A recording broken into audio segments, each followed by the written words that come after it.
معزز سامعین، خطبہ مسنونہ کے بعد سورہ مائدہ کی ایک آیت کریمہ میں نے آپ کو سنائی ہے۔ اس آیت کریمہ میں اللہ تبارک و تعالیٰ اپنے پیارے نبی محمد مصطفیٰ صلی اللہ علیہ وسلم کو فرماتا ہے، یا ایھا الرسول بلغ ما انزل الیک، اے نبی محترم، آپ کو جو حکم دیا جا رہا ہے، وحی کے ذریعے سے جو پیغام، جو احکام، جو شریعت آپ کو بتائی جا رہی ہے، آپ انسانوں کو سمجھا دیں اور بات بتا دیں۔ اگر آپ یہ کام نہیں کریں تو سمجھیے کہ آپ نے رسالت کا حق ادا نہیں کیا۔ اللہ کے نبی، لوگوں سے خوف مت کھائیے، اللہ آپ کی حفاظت کرے گا۔ اور یہ بات بھی یاد رہے، اللہ ظالموں کو ہدایت نہیں دیتا۔ یہ آیت کریمہ اللہ کے نبی صلی اللہ علیہ وسلم کو چین سے بیٹھنے نہیں دی۔ آپ صلی اللہ علیہ وسلم دن رات لوگوں کے مجموعے سے تنہا ایک دو جتنا آپ سے ہو سکا، اللہ کے نبی صلی اللہ علیہ وسلم نے اس دین کی دعوت کو انسانیت تک پہنچایا۔ آپ نے انتھک کوشش کی، جس کی گواہی حجۃ الوداع کے موقع پر صحابہ کا ایک جمع غفیر نے کہا۔ صحابہ سے آپ نے پوچھا، هل بلغت، کیا میں نے دین کا کام کیا، تم تک اللہ کے احکام کو پہنچایا؟ تو سبوں نے ایک ہی آواز میں کہا، قد بلغت وادیت، نبی محترم آپ صرف پہنچائے نہیں بلکہ اس کا حق بھی ادا کر دیے۔ تو آپ نے اس وقت کہا تھا، فلیبلغ الشاہد الغائب، تو تم میں آج جو یہاں موجود ہیں، آج حاضری دیے ہیں، یہ لوگ اپنے لوگوں کو جو یہاں نہیں آ سکے ان تک اس دین کی دعوت کو پہنچائیں۔ وہاں سے صحابہ اس دنیا کے چپے چپے میں پہنچ گئے، جس کے جہاں پہنچ ہوتی وہاں تک پہنچ کر ان صحابہ نے، ان پاک نفوس نے دین کی خدمت کی، دین کی دعوت بالکل امانت اور دیانتداری سے لوگوں تک پہنچایا۔ یہ کس قسم کے لوگ تھے؟ ان لوگوں نے اس دین کی خاطر کیا قربانیاں دی؟ محدثین نے، مفسرین نے بتایا کہ سب سے پہلے ان لوگوں نے اپنے مال کی قربانی دی۔ ان صحابہ نے، ان لوگوں نے، ان حضرات نے جو دین کی خدمت کا بیڑا اٹھائے، یہ لوگ مال کی قربانی دیے۔ پھر ان لوگوں نے اپنے جسم کی قربانی، جسمانی قربانی پیش کی، اس دین کی خاطر روحانی قربانیوں انہوں نے پیش کیا۔ اس دین کی خاطر ان لوگوں نے اپنی جانی قربانیاں پیش کی۔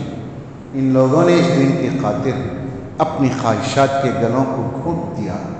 جب جا کر یہ دین ہم تک پہنچا، یہ دین ہم تک پہنچنے کے لیے ان قربانیوں کو صحابہ نے، دین کے داعیوں نے پیش کیا، جب جا کر یہ دین ہم تک پہنچا۔ اللہ کے نبی صلی اللہ علیہ وسلم کے دور سے یہ قربانیاں وجود میں آئی۔ جب جب اللہ کے نبی صلی اللہ علیہ وسلم نے صحابہ سے مال کی قربانی کی خواہش ہے، جب جب صحابہ سے اللہ کے نبی صلی اللہ علیہ وسلم نے دین کی خاطر مالی تعاون کو درخواست کی، تو صحابہ لبیک کہتے ہیں۔ ایک ابو داؤد رحمہ اللہ کی روایت ہے، عمر بن خطاب رضی اللہ تعالیٰ عنہ فرماتے ہیں، اللہ کے نبی صلی اللہ علیہ وسلم نے ایک موقع پر کہا کہ دین کی خاطر کچھ چندہ دو، کچھ مالی خیرات کرو، مالی خدمت کرو۔ اتفاق سے میرے پاس اس وقت بہت سارا مال تھا، میں نے اس مال کے آدھا حصہ، اس مال کا آدھا حصہ اللہ کے نبی کی خدمت میں پیش کیا۔ اللہ کے نبی صلی اللہ علیہ وسلم نے پوچھا، عمر گھر والوں کے لیے کیا چھوڑا ہے؟ تو میں نے کہا، اللہ کے نبی آدھا حصہ چھوڑ دیا ہے، اور میرے دل میں ایک بات تھی کہ آج میں ابو بکر کو پیچھے چھوڑ دوں گا مالی خدمت میں، کیونکہ میں جانتا تھا کہ ابو بکر اس وقت مالی کمزوری میں مالی، یہ دیکھیں صحابہ کے اندر یہ کیسے پہچان ہوتی تھی۔ دراصل یہ صحابہ جو ان کو ملتا اللہ کے بندوں پر خرچ کر کر خوشی محسوس کرتے تھے۔ ادخار جمانا، خزانہ بنانا، کل کے لیے رکھنا ان صحابہ کی کوالٹیز نہیں تھے، جس کی وجہ سے صحابہ ایک دوسرے کے معاملات کو اچھی طرح سے جانتے تھے۔ تو کہا کہ عمر نے اپنے دل میں سوچا کہ آج میں ابو بکر کو پیچھے چھوڑوں گا۔ خوش تھے، اللہ کے نبی نے دعائیں دی، الگ ہو گئے۔ پھر ابو بکر کی باری آئی، انہوں نے پیش کیا۔ ابو بکر رضی اللہ تعالیٰ عنہ سے پوچھا اللہ کے نبی نے کیا چھوڑا ہے گھر والوں کے لیے؟ انہوں نے کہا بس اللہ اور اس کے رسول میرے گھر والوں کے لیے کافی ہے۔ اللہ کے نبی صلی اللہ علیہ وسلم اس جملے سے بے حد متاثر ہوئے، بڑی دعائیں ہیں۔ عمر کہتے ہیں اللہ کی قسم میں اپنے دل و دماغ میں بات بٹھا لیا، ابو بکر سے کسی بھی معاملے میں میں رغبت نہیں کر سکتا، کسی بھی معاملے میں ابو بکر سے میں آگے نہیں بڑھ سکتا۔ جب جا کر یہ دین ہم تک من وعن، جیسے اللہ کے نبی سے صحابہ نے سنا ویسے ہی انہی الفاظ کے ساتھ ہم تک پہنچا، کیونکہ یہ امانت دار تھے، دیانتدار تھے، ثقہ تھے، جس کی وجہ سے اس دین کی خدمت ہوئی۔ اور عثمان غنی رضی اللہ تعالیٰ عنہ اپنا واقعہ بیان کرتے ہیں، جیسے اسرا کا موقع تھا، تنگ دستی کے زمانے میں ایک معاملہ پیش آیا۔ اللہ کے نبی صلی اللہ علیہ وسلم نے کھلے الفاظ میں کہا ہے کوئی تمہیں آج مسلمانوں کی مدد کرے؟ حضرت عثمان غنی رضی اللہ تعالیٰ عنہ کہتے ہیں اللہ کے نبی میری طرف سے 100 اونٹ کا نظرہ، 100 اونٹ پالان کے ساتھ، جتنا سامان اس پر لدا ہے سب اللہ کی راہ میں ہے۔ پھر اللہ کے نبی صلی اللہ علیہ وسلم نے اعلان کیا تو میں نے کہا اللہ کے نبی ایک اور 100 اونٹ، 200 اونٹ پالان اور سامان کے ساتھ۔ تیسری مرتبہ اللہ کے نبی نے اعلان کیا تو میں نے کہا اللہ کے نبی 300 اونٹ پالان اور سامان کے ساتھ۔ پھر آپ صلی اللہ علیہ وسلم کی خدمت میں نے 1000 دینار پیش کیے، آج سے 1440 سال پہلے اللہ کے نبی صلی اللہ علیہ وسلم کی خدمت میں 1000 سونے کے سکے پیش کیے۔ اللہ کے نبی صلی اللہ علیہ وسلم ان سکوں کو دیکھتے جاتے اور کہتے جاتے آج کے بعد عثمان جو بھی کرے اللہ اس کو معاف کرے، اس کو کچھ نقصان نہیں ہوگا۔ یہ تھے ہمارے صحابہ، یہ تھے ان کے جیب، یہ ہمیشہ مسلمانوں پر خرچ کر کے کیا کرتے تھے، خوش ہوتے تھے جب جا کر اس دیش ہمارے اس ملک میں اربوں کی جائیداد مسلمانوں کے لیے وقف کیا، تاکہ مسلمان قوم دین اسلام کے سیکھنے میں، اس کی ترویج میں، اس کو پہنچانے میں مالی خسارہ اور مالی پریشانی میں مبتلا نہ ہو۔ اس لیے ہمارے اسلاف نے کروڑوں کی جائیداد بغیر کچھ سوچے سمجھے، یاد کیجئے اس کے نواب عثمان علی خان کو حیدرآباد کے کتنے ہزار کلو سونا بھارت کی حکومت کے لیے وہ وقف کیے۔ مسلمانوں کے دل میں جب اللہ کی خوشنودی، اللہ کی رضامندی اور ایک مدد کرنے کا ان کے دل میں آ جاتا ہے، ٹھان لیتے ہیں، تو نہ فقر و فاقے سے ڈرتے ہیں، نہ کل کی فکر کرتے ہیں، نہ اپنی اولاد کی فکر کرتے ہیں۔ بس ان کو ایک ہی فکر ہوتی ہے کہ کسی بھی طرح انسان کی خدمت کی جائے۔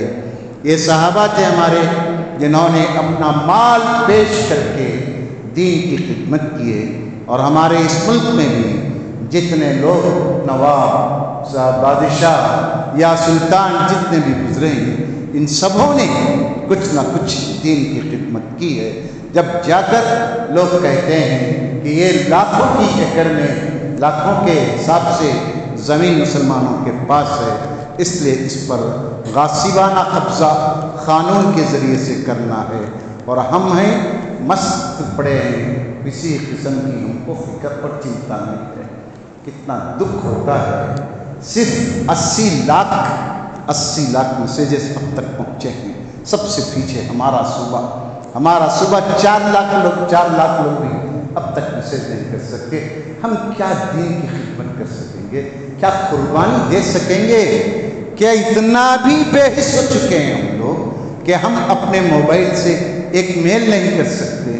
میں گزشتہ جمعہ میں کہا تھا، بتایا تھا کہ ایڈی سیڑھی آ کر نہیں عرض کرے گی، یہ ہمارا قانونی حق ہے، مجھے اور آپ کو استعمال کرنا چاہیے۔ عورتوں کو کیا بہترین اسمارٹ فون آپ دلائے ہیں، ہر گھر میں 4-5 فون عورتوں کے پاس ہیں، ایک بیٹی کو بات کرنے کا، ایک بہنہ کو بات کرنے کا، ہر قسم کا فون خواتین کے پاس آج گھروں میں ہیں۔ کیوں یہ عورتیں ہماری میل نہیں کر رہی ہیں؟ جبکہ واٹس ایپ نیٹ ان کا فیوریٹ مشغلہ ہے، تو ہم مسلمان عورتیں اس میں کیوں پیچھے ہیں؟ جبکہ فیس بک، انسٹاگرام، یہ کیا ہے، وہ کیا دنیا بھر کی چیٹنگ، ان میں مسلمان لڑکیوں کے نام لوگ کہتے ہیں، ہم تو دیکھتے ہیں معلوم نہیں، لوگ کہتے ہیں کہ مسلمان لڑکیاں اس میں فارورڈ ہیں، تو پھر اس میں کیوں بیکورڈ ہیں؟ اس کام میں کیوں بیکورڈ ہیں؟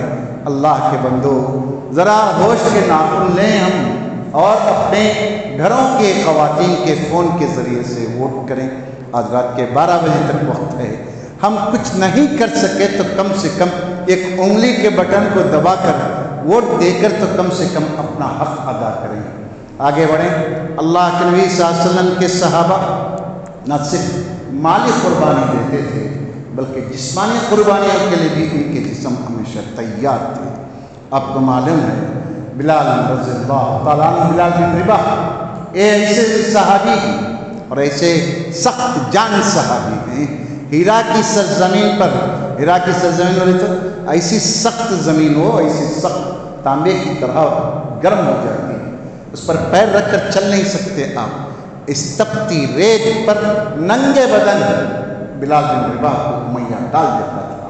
روایتوں میں آتا ہے یہاں تک کہ اس لوہے کی زرہ پہنا کر ڈال دیا جاتا تھا تاکہ یہ ان سختیوں کو برداشت نہ کر کے کفر یا کلمہ کہہ کر لات و عزیٰ کو معبود مان لے۔ تو بلال کا ایک ہی جملہ تھا، احد احد احد، اللہ ایک ہے، اللہ ایک ہے۔ جب وہ امیہ کی سختیاں بہت زیادہ ہو گئی تو بلال نے کیا کہا، دیکھو امیہ، 20 سال میں نے تمہاری خدمت کر لی، میں تمہارے معبودوں کو دیکھ چکا، ان کے بس میں کچھ نہیں ہے۔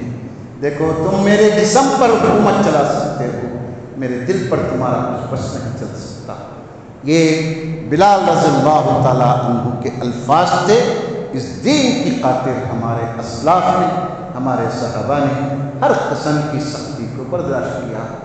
ہم ائمہ کی زندگیاں پڑھتے ہیں، امام احمد ابن حنبل رحمۃ اللہ علیہ قرآن کے مسئلے میں، امام مالک طلاق کے مسئلے میں کیا جسمانی اذیتیں نہیں برداشت کی؟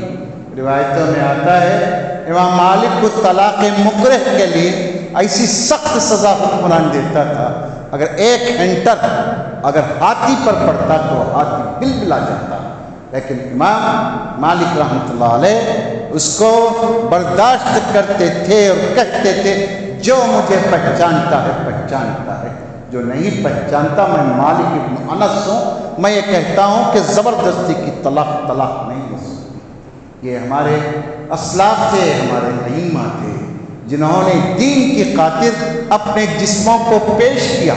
امام احمد ابن حنبل رحمہ اللہ کو پڑھیے، جب خلق قرآن کا مسئلہ آیا تو آپ کو کتنی سخت سزائیں کیا نہیں کیا گیا، ابن تیمیہ رحمۃ اللہ علیہ کو کتنی اذیت نہیں پہنچائی گئی۔ اگر میرے اور آپ جیسے بزدل ہمارے اسلاف ہوتے، اگر ہمارے جیسے ہوتے تو یہ دین ہم تک نہیں پہنچتا۔ دوستوں، دین کی خاطر آدمی کو صرف کلمہ پڑھ لینے سے نہیں ہوتا، دین کی لذت، اس کی مٹھاس، اس راہ میں جو تکالیف آتی ہیں ان کو برداشت کرنے میں جو لذت، جو مزہ آتا ہے، اس کو آدمی تیار رہنا چاہیے۔ اس لیے اللہ کے نبی صلی اللہ علیہ وسلم سے صحابہ نے ایک مرتبہ پوچھا، اللہ کے نبی صلی اللہ علیہ وسلم، اللہ تعالیٰ کہتا ہے کہ دین کی نصرت بہت جلد آنے والی ہے، کب ہے اللہ کے نبی دین کی نصرت؟ اللہ کے نبی صلی اللہ علیہ وسلم نے کیا کہا، کیا تم کو معلوم نہیں تم سے پہلے لوگوں کو زمین میں آدھا گاڑ کر آری سے چیر دیا جاتا تھا، تم سے پہلے لوگوں کو کڑھائیوں میں تل دیا جاتا تھا، جب بھی وہ لوگ دین سے مکرتے نہیں تھے تو پھر تم لوگوں کو کیا ہو گیا ہے؟ صحابہ کو اللہ کے نبی صلی اللہ علیہ وسلم ماضی کے توحید پرستوں کی مثالیں دے کر تسلی دیتے تھے تاکہ ان صحابہ کے اندر ایمان کا جوش باقی رہے، تاکہ یہ آگے بڑھ کر اپنے دین کی خاطر اپنا سب کچھ قربان کر سکے۔ جسمانی تکلیف، فقیہ غلام امیہ کے غلام ہیں، اس کے بیٹے نے صفوان نے غالباً نلی دبا دیا، کر آواز آنے لگی، کہا اب بھی تجھے موقع دیتا ہوں، میرے باپ کو رب مان لے۔ تو اس نے کہا تیرا باپ رب نہیں ہو سکتا، لات اور عزا رب نہیں ہو سکتا، چاہے میں اس راہ میں شہید کر دیا جاؤں۔ ابو بکر صدیق رضی اللہ تعالیٰ عنہ ادھر سے گزر رہے تھے، اس منظر کو دیکھ کر برداشت نہیں کر سکے، آن دا اسپاٹ آپ نے اس غلام فقیہ کو خرید کر آزاد کر دیا۔ اللہ مال دیا ہے تو خدمت کیجیے، قیدیوں کو چھڑائیے۔ ایک دائی اسلام جو بے لوث خدمت کرتا تھا اسلام کی، جس نے ہزاروں انسانوں کو آج بھارت میں مسلمان بنایا، کل اس کے لیے کیا ہوا؟ کیا کی یہ دھوکے باز حکومت منی لینڈرنگ میں پھنسا کر، غلط قسم کے الزامات دے کر کلیم صدیقی کو کیا عمر قید کی سزا سنائی ہوئی۔ کیا جرم ہے اس کا؟ ایک اللہ کی طرف دعوت دینا جرم ہے، جبکہ ہمارا دستور، ہمارا آئین کو اس بات کی اجازت دیتا ہے کہ ہر کوئی اپنے مذہب کی تبلیغ کر سکتا ہے۔ میرے سامعین اچھی طرح ذہنوں میں رکھ لیں، یہ ملک بہت تیزی کے ساتھ، تیز رفتاری کے ساتھ ہندوتوا کی طرف سفر کر رہا ہے۔ ہم ہوش کے ناخن نہیں لیں گے۔ اگر ہم اپنے آپ کو ریزرو سمجھتے ہیں تو یہ بہت بڑی بھول ہے ہماری۔ ایک دوسرے کے لیے جینا سیکھیں، ایک دوسرے کی ہمدردی کے ساتھ زندگی گزارنے کی فکر کریں، اور یہ بات اچھی طرح سے یاد رکھیں۔ عمر رضی اللہ تعالیٰ عنہ کا قول میں ریپیٹ کرتا ہوں، حضرت عمر نے کہا تھا، یاد رکھو، اپنے سپاہیوں سے کہا، یاد رکھو ہماری طاقت، ہمارے غلبے سے ہم کو عزت نہیں ہے، ہم کو عزت اسلام سے ہے، ہم کو عزت اسلام سے ہے۔ اس لیے اس اسلام کو حرز جان بنائیں، اسلامی تعلیمات پر سختی کے ساتھ عمل کریں، اسلام پر چلتے ہوئے، اسلامی تعلیمات پر چلتے ہوئے اپنے آپ کو چھوٹا محسوس نہ کریں، بلکہ فخر سے کہیں کہ میں مسلمان ہوں، فخر سے کہیں کہ میں مسلم ہوں۔ جب جا کر سامنے والے ہمارے ایمان کو دیکھ کر ٹھنڈے پڑ سکتے ہیں۔ یاد رکھیے، ہمارے صحابہ نے نہ صرف جسمانی اذیتوں کو برداشت کیا، بلکہ ان صحابہ نے روحانی اذیتوں کو بھی برداشت کیا۔ روحانی اذیت جسمانی اذیت سے تکلیف دہ ہوتی ہے۔ مثلا ابو سلمہ رضی اللہ تعالیٰ عنہ کا واقعہ ہمارے سامنے ہے۔ ابو سلمہ رضی اللہ تعالیٰ عنہ جب ہجرت کرنے کا ارادہ کیا، ابو سلمہ اپنی بیوی ام سلمہ کو اور سلمہ کو بٹھا کر نکلنے لگے۔ جب وہ مکے سے باہر نکلے تو لوگ آ گئے، ام سلمہ کے لوگ سسرال والے ابو سلمہ کے گھیر لیے، کہا ہم نے بیٹی کو مکے میں رہنے کے لیے دیا تھا، باہر لے جانے کے لیے نہیں، بیٹی کو چھین لے گئے۔ باپ کے گھر والے آئے، ابو سلمہ کے باپ کے گھر والے، انہوں نے کہا تم جاتے ہو تو جاؤ ابو سلمہ، ہم اپنے پوتے کو ہمارے وارث کو نہیں دیں گے۔ تو انہوں نے بچے کو چھین لیا۔ سوچ کر دیکھیے، ایک آدمی اپنا سرمایہ، بیوی اور بچے کو لے کر جا رہا ہے، اس کو لوگ ارغمال کر لیتے ہیں، چھین لیتے ہیں میرا بول کر، تو اس پر کیا گزرتی ہوگی؟ یہی روحانی تکلیف ہے۔ آپ گئے، کہا کہ چلو جاتے ہیں تو جاؤ، اللہ تعالیٰ کی راہ میں میں نکلا ہوں۔ مکہ مدینہ طیبہ پہنچے، 1 سال تک ایسے ہی تڑپتے رہے۔ ام سلمہ کا معمول تھا ایک ٹیلے پر جا کر روتی، اشعار پڑھتی۔ ایک بار ان کے قبیلے کا آدمی ادھر سے گزرا، نیک صفت انسان تھا، اس نے ان کی باتوں کو، ان کے اشعار کو غور سے سنا، لوگوں کو جمع کیا، کہا ام سلمہ خاندان کی لڑکی ہے، آخر اس کا کیا جرم ہے کہ ہم اس کو اتنی سخت سزا دے رہے ہیں، بچے سے بھی جدا کر دیے، شوہر سے جدا کر دیے، آخر کیا جرم ہے اس کا؟ اگر وہ دین کو قبول کیا تو اس کی مرضی ہے، چھوڑ دو اس کو۔ سب کو بات سمجھ میں آئی 1 سال کے بعد۔ تو پھر انہوں نے کہا کہ اب جا سکتی ہے۔ تو پھر باپ کو، وہ بچے کے دادا دادی کو معلوم ہوا، خاندان والوں کو، بچہ لا کر دے دیے۔ پھر ایک قافلہ مدینہ طیبہ پہنچا۔ یہ روحانی تکلیف کو بھی صحابہ نے برداشت کیا۔ صحابہ چھوڑو، صحابہ اور عورتیں جنگ قادسیہ کی یاد کریں۔ جنگ قادسیہ کے موقع پر خنسا رضی اللہ تعالیٰ عنہ اپنے 4 جوان جیالے گبرو نوجوان بیٹوں کو تیار کیا، کہا بیٹا کل رن پڑنے والا ہے، کل جنگ ہوگی، بیٹا کوئی تم میں سے پیٹ بتا کر نہیں آنا، اگر چاروں کام آتے ہیں تو چاروں کام آ جاؤ، مجھے اس کی فکر نہیں۔ خنسا کی خواہش کے مطابق چاروں نوجوان شہید ہو گئے، چاروں نوجوانوں کی شہادت ان کو ملی تو انہوں نے کیا کہا، اللہ تیرا شکر بجا لاتی ہوں کہ تو نے مجھے 4 شہیدوں کی ماں بنایا، مجھے 4 شہیدوں کی ماں بنایا، اور تیری ذات سے مجھے امید ہے کہ تو مجھے میرے بچوں کے ساتھ اپنی رحمت میں جگہ دے گا۔ یہ ہماری خواتین تھیں جن کی پیٹوں میں بچے پل کر، ان کا دودھ پی کر اسلام کے لیے اپنے سینوں کو پیش کیا۔ جنگ بدر کا شہادت، جان کی جانی قربانیاں، بدر کا اعلان ہوا، اعلان نہیں ایک واقعہ ہوا۔ اللہ کے نبی صلی اللہ علیہ وسلم نکلے، اللہ کے نبی صلی اللہ علیہ وسلم نکلے تو ایک گھر میں باپ بیٹے کی گفتگو ہو رہی ہے، سعد بن قیس اور ان کے ابا کی گفتگو ہو رہی ہے۔ باپ بیٹے سے کہتا ہے بیٹا میں بوڑھا ہوں، گھر سنبھال نہیں سکوں گا، تم گھر میں رہو، میں جنگ میں جاتا ہوں۔ باپ سے بیٹا کہتا ہے ابا جان آپ جنگ میں جا کر کیا کریں گے، آپ جنگ میں زیادہ خدمت نہیں کر سکیں گے اسلام کی، آپ گھر میں رہیے، گھر سنبھالیے، میں جاتا ہوں۔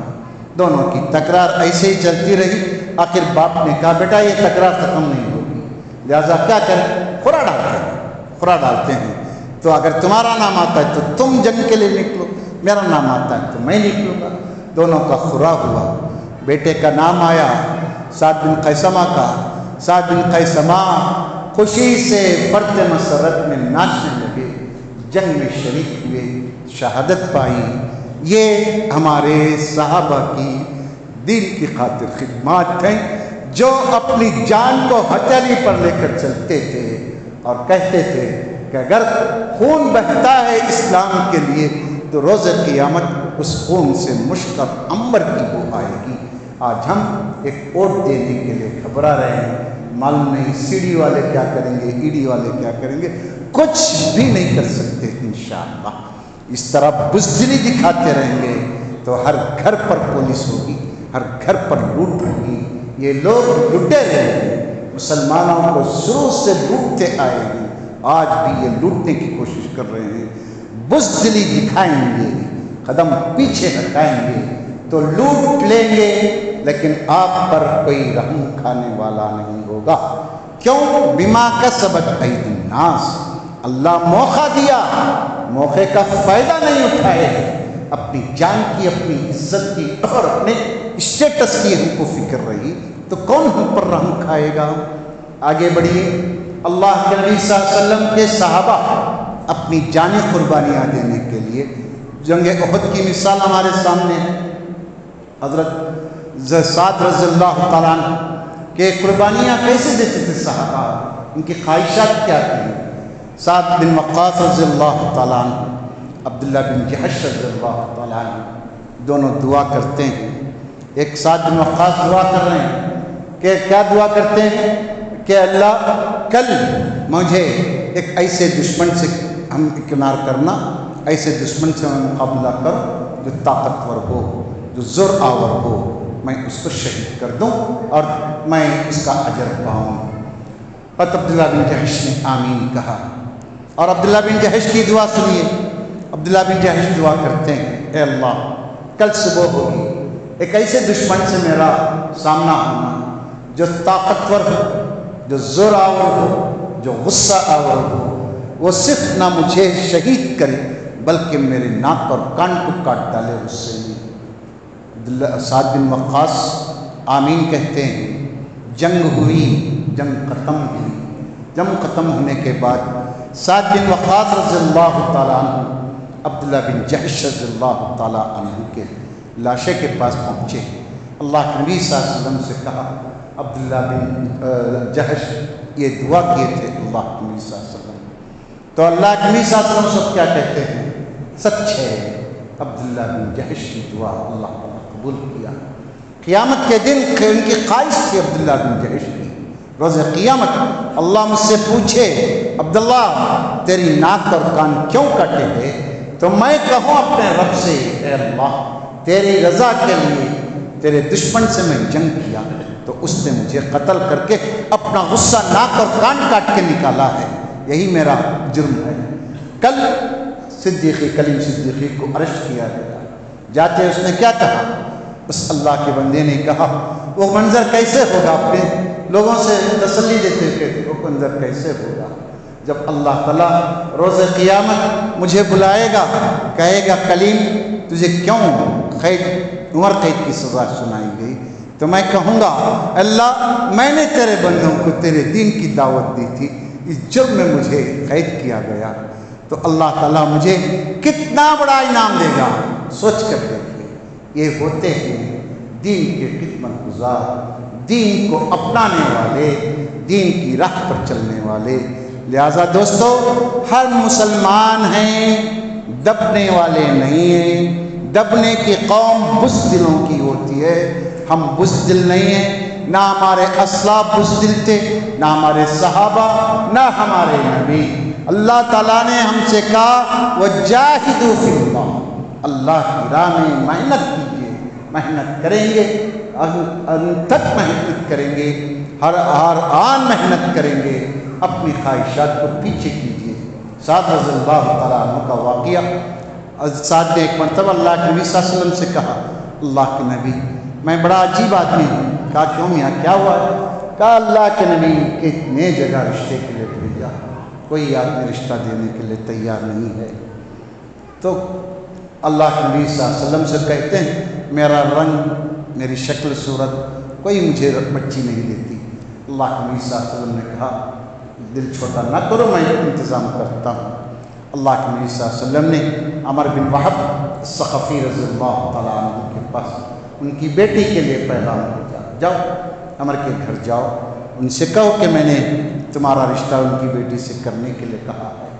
عمر گئے، عمر رضی اللہ تعالیٰ عنہ ان کے باپ ساتھ گئے اور عمر سے بات کی تو کہا کہ نیچے سے اوپر دیکھ کر کہا جاؤ جاؤ، تم جیسے آدمی کو ہماری بچی نہیں دے سکتے، جاؤ واپس۔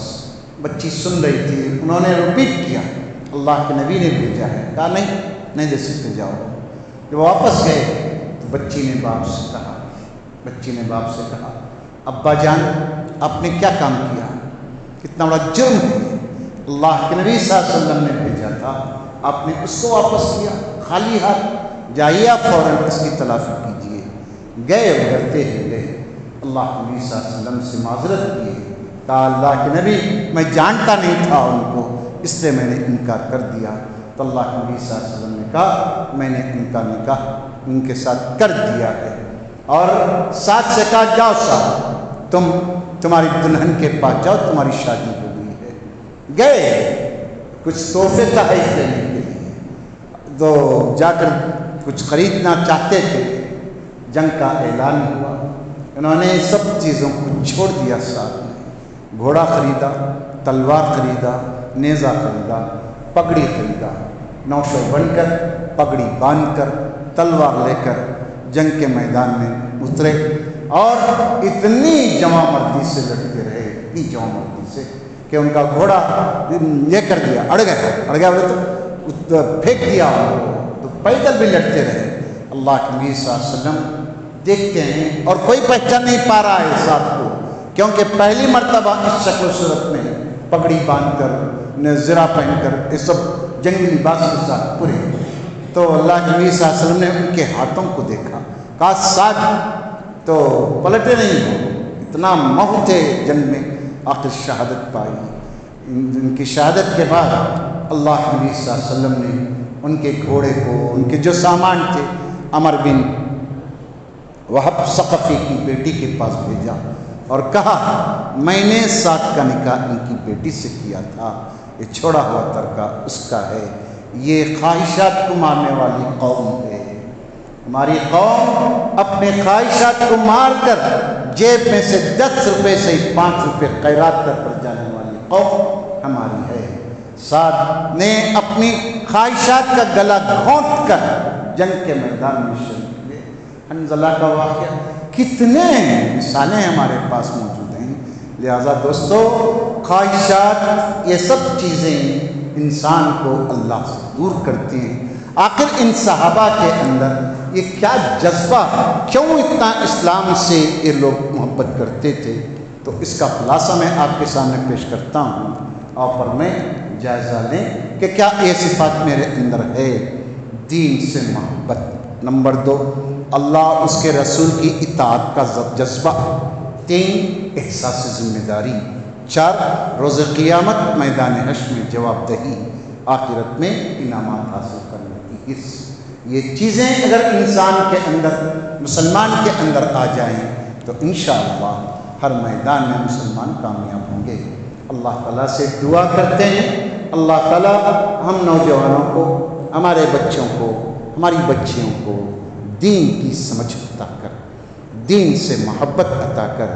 میلاد منا لینا رسول سے محبت نہیں، افسوس ہوتا ہے 12 ربیع الاول کو اللہ کے نبی صلی اللہ علیہ وسلم کی وفات جشن مناتے ہیں مسلمان۔ اللہ کے نبی کی وفات کے دن جشن مناتی ہے یہ قوم۔ کتنی نادان قوم ہے، کتنا عالموں کے بہکاؤ میں آ کر اپنے آپ کو نبی کا دشمن بنا رہی ہے۔ 12 کسی بھی مفسر مورخ نے 12 ربیع الاول کے علاوہ دوسری تاریخ آپ کی وفات کی نہیں لکھی، تو پھر 12 ربیع الاول پر سارے مورخوں کا اتفاق ہے کہ آپ کی وفات ہوئی، تو کیا یہ انصاف ہے کہ جشن منایا جائے؟ نبی محترم کا وفات پر جشن منائیں گے، بریانیاں کھائیں گے، صدیق لگائیں گے؟ کیا احسان فراموش قوم ہم لوگ ہیں۔ جبکہ پیدائش میں اختلاف ہے، 9 ربیع الاول پر اکثر مورخین کہتے ہیں 9 ربیع الاول آپ کی ولادت ہے، 12 ربیع الاول آپ کی وفات ہے۔ خیر 12 مان لیتے ہیں، تو 12 کو جہاں ولادت ہوئی وہیں وفات ہوئی، تو پھر کیا خوشی منائیں گے، غم منائیں گے؟ کچھ بھی مت مناؤ، اپنے کام سے کام رکھو، دین پر چلنے کی فکر کرو۔ اللہ مجھے آپ کو سب کو نیک سمجھ دے۔ اور بار پھر اپیل کرتا ہوں میں ممبر سے کہ جو خواتین، وہ کیا خواتین 4-5 رہیں گی، جو لوگ اپنے عورتوں کو موبائل واٹس ایپ جو بھی دلائیں گے، ان سے گزارش ہے کہ اپنا ووٹ ریجیکشن کا دیں، ریجیکشن کا ووٹ دیں۔ 12 تک وقت ہے، اس کو ذمہ داری سمجھیں، دینی ذمہ داری سمجھیں۔ کچھ نہیں کر سکے تو کم سے کم یہ تو کر جائیں، تاکہ اللہ سے کہیں میں بھی ووٹ دیا تھا۔ اللہ جب تک رکھ دنیا میں عزت اور آبرو سے رکھ، جب موت دے تو ان کو کلمہ طیبہ پر موت نصیب فرما۔ آمین۔ اقول قولی ھذا استغفر اللہ لی ولکم ولسائر المسلمین فاستغفروہ انہ هو الغفور الرحیم۔ آمین۔